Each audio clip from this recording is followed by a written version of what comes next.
সবাইকে স্বাগত জানিয়ে শুরু করতে চলেছি আজকের ফুড ব্লগ পমফ্রেটের মশলা টিক্কা। এটার জন্য কিন্তু আমি কোনো আভেন বা কোনো টিক্কা উনুন এগুলো কিছু ব্যবহার করিনি। এটা বানানো খুব একটা কঠিন নয়, কিন্তু আবার একটু টাফও। যদি স্টেপ বাই স্টেপ আমরা রুলস ফলো না করি তাহলে কিন্তু এটা গড়বড় হয়ে যেতে পারে। তো চলো প্রথম থেকে শেষ অবধি একটু দেখে নেওয়া যাক।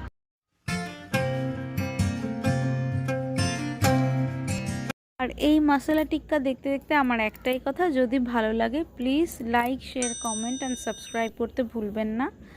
আর পাশে থাকা বেল আইকনটাও প্রেস করে দেবেন, তাহলে আমার ভিডিওর সমস্ত নোটিফিকেশানগুলো আপনাদের কাছে সঠিক সময়ে পৌঁছে যাবে।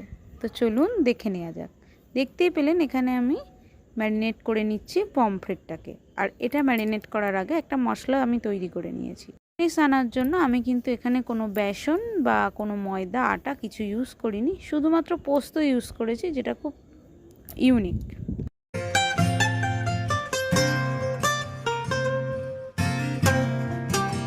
এটার স্বাদটা কিন্তু দুর্দান্ত। স্টেপ বাই স্টেপ ফলো করে করবেন, কোনো অসুবিধা হবে না।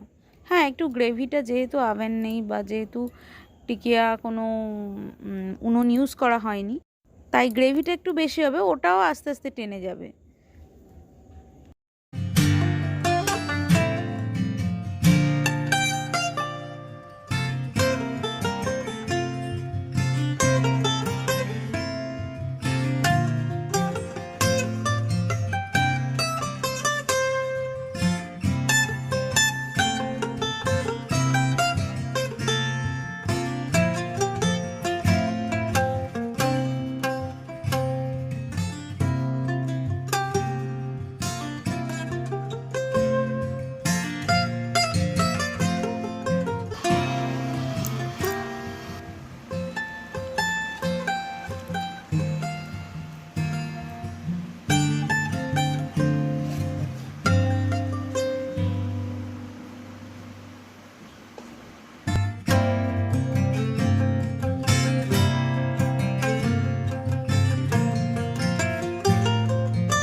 তো আজকের মতো এটুকুই, দেখা হচ্ছে নেক্সট ব্লগে আপনাদের সাথে।